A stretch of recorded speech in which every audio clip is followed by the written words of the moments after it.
Hello, everybody. Hi. Sorry I'm a minute or two late. And okay, let's just get this out of the way.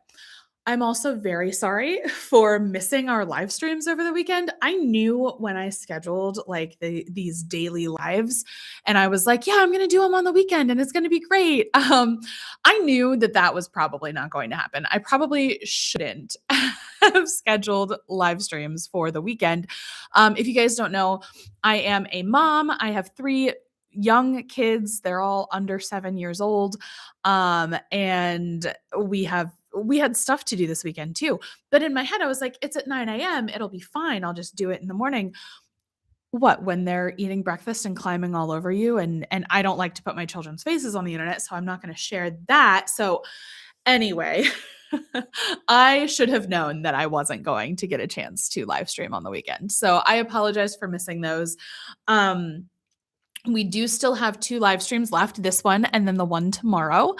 And I am super excited for them. So the one tomorrow is actually a Q&A. It's any and all questions about shame that you have, like what it is, how it works, what to do about it. If you want to ask any personal questions about me, that's always totally fine and welcome as well. So feel free to leave those in the comments. If you would like, let me switch this to live chat so I can see if you guys are leaving any chat messages as well.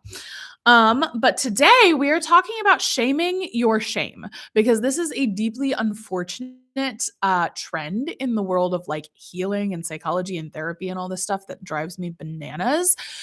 It's this idea that like your shame is like the bad guy that you should beat up on and make it go away, right?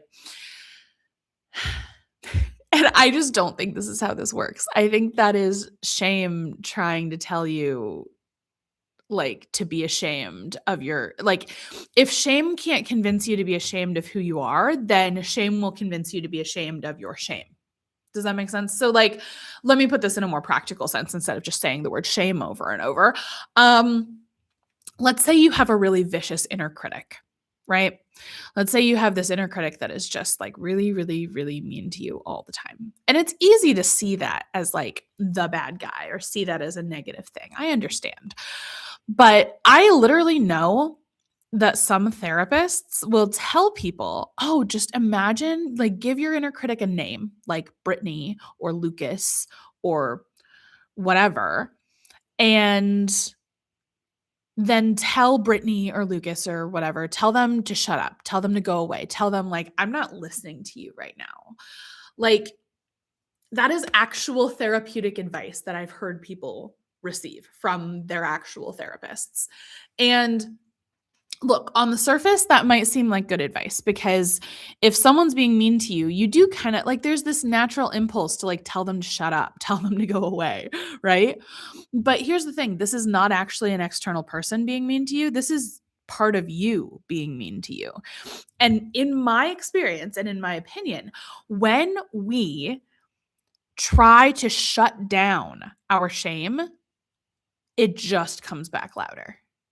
It just comes back louder because you're using shame to shut the shame down. By telling Brittany to shut the fuck up, you're shaming her for speaking up.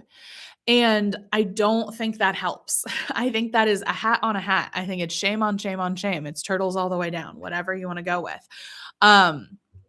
And I don't think that that's very helpful. So, what do I recommend instead? I personally recommend, so I have an event coming up called Shame is Not the Bad Guy. It's on April 1st. It's not an April Fool's joke. It's just the full moon in Libra. So it is a real event. It'll take place at 1 p.m. Eastern. Tickets are only $11 for the first 11 tickets. After the first 11 are sold, the price will go up to 22. After the next 11 are sold, then the price will go up to 33. And that's the price for the rest of the time. So if you know you want to come, better to sign up sooner rather than later. But I'm hosting this whole event about how shame is not the bad guy, where we are going to, first of all, we're going to do this really cool ritual. I'm so excited. It's going to be fully DJ'd. I've got music to go with it. I'm like very excited for this. Um, so we're going to do a whole ritual where you really get in touch with like that mean voice inside your head in a way that's not going to trigger you, hopefully, right? That is the goal. My goal is not to like make you feel like shit. My goal is to just simply observe and acknowledge the shame. And then we'll move into the workshop where I kind of teach you, okay, if shame isn't the bad guy, what is it? You know? And I can tell you right now for free, uh, shame is a message because shame is a secondary emotion like 90% of the time, right? Shame is the emotion that comes after a different emotion that you're not listening to. So you're already not listening to your primary emotion. And then when you tell shame to shut up, you're not listening to the secondary emotion either, which is only there because you ignored the first emotion. So again, it feels like a hat on a hat and you're just digging a deeper hole for yourself. Um, in my experience, the best way to make shame go away is to stop trying to get it to go away and just accepting that shame is part of the human experience. It's not a pleasant part. And some of us experience it a lot more than others, but trying to just banish it from your life, I think, without doing the work. It's sort of like, so I'm writing a novel right now that's like loosely, very lightly magical. And there's this concept in fiction that involves magic, like fantasy fiction, that all magic comes at a cost. It should come at a cost, if you want your book to make any sense. Um, and to me, the cost of like actually healing your shame is feeling the weight of it. I think healing from shame, from pain, from loss, all of these things require us to feel. You have to feel. And this is coming from someone who I am a major intellectualizer, okay? I am a Gemini sun. I am a Libra moon, so two giant air signs, right? And then I'm a Leo rising, which is why I'm all bubbly and whatever. But I am very much an over intellectualizer. Okay. I love to think my feelings instead of feeling my feelings. um, I have very few signs in any kind of earth sign. Okay. Very, very few signs. I have a stellium in Scorpio, I think. But yeah, I have very few earth signs in my chart. I'm not a grounded person. But that's been a big part of my work as a human being, has been trying to ground into what my feelings feel like in my body, which I know is the most annoying phrase that a person can use. Like, we've all had that therapist who's like, "And where do you feel that in your body?" And it's like, I feel it in my fist and I'm about to punch your face. So believe me, I get it. But the truth is, feelings are felt, they're not thought. To a certain extent. I will say I am autistic, and a lot of autistic people do tend to think our feelings more, but I'm not sure if that's because of the natural autistic processing style or if that's because of trauma. Like, a lot of autistic people are told over and over and over that what they perceive is not accurate. Like, no, you can't hear the lights. What are you talking about? Which we can, by the way. A lot of autistic people have high acuity hearing and we can hear the buzzing in the lights. But we are gaslit like our whole lives. And that gaslighting about our physical perceptions can extend into our emotional realm as well. So, anyway, just I think there are lots of reasons that people intellectualize their feelings, and that they make sense. I'm not here to shame that reaction. I'm just here to tell you that that is not going to work long term if your goal is to heal and feel better and feel like a full person, like you're not failing at life. And I don't say that because I think you're failing at life, by the way. I say that because a lot of my clients tell me that they feel like they're failing at life. I felt that way for a really long time. And I think I didn't need to be more productive. I didn't need to get more done or have more accomplishments. I was a very accomplished person when I felt like I was failing at everything, you know? What I needed, I don't know, was just to accept the person that I was instead of expecting myself to be some kind of automaton who never felt anything. That truly is what I thought I had to be in order to be good for a long time. And there's lots of reasons for that. But I really thought that any and all feelings were bad, but you also couldn't be numb, but you also couldn't be too excited or too sad or too anything. You just had to be like meh all the time. Like, but you couldn't complain about being meh. You had to be happy about being meh always. Like that that was my expectation. And like, man, it sucked.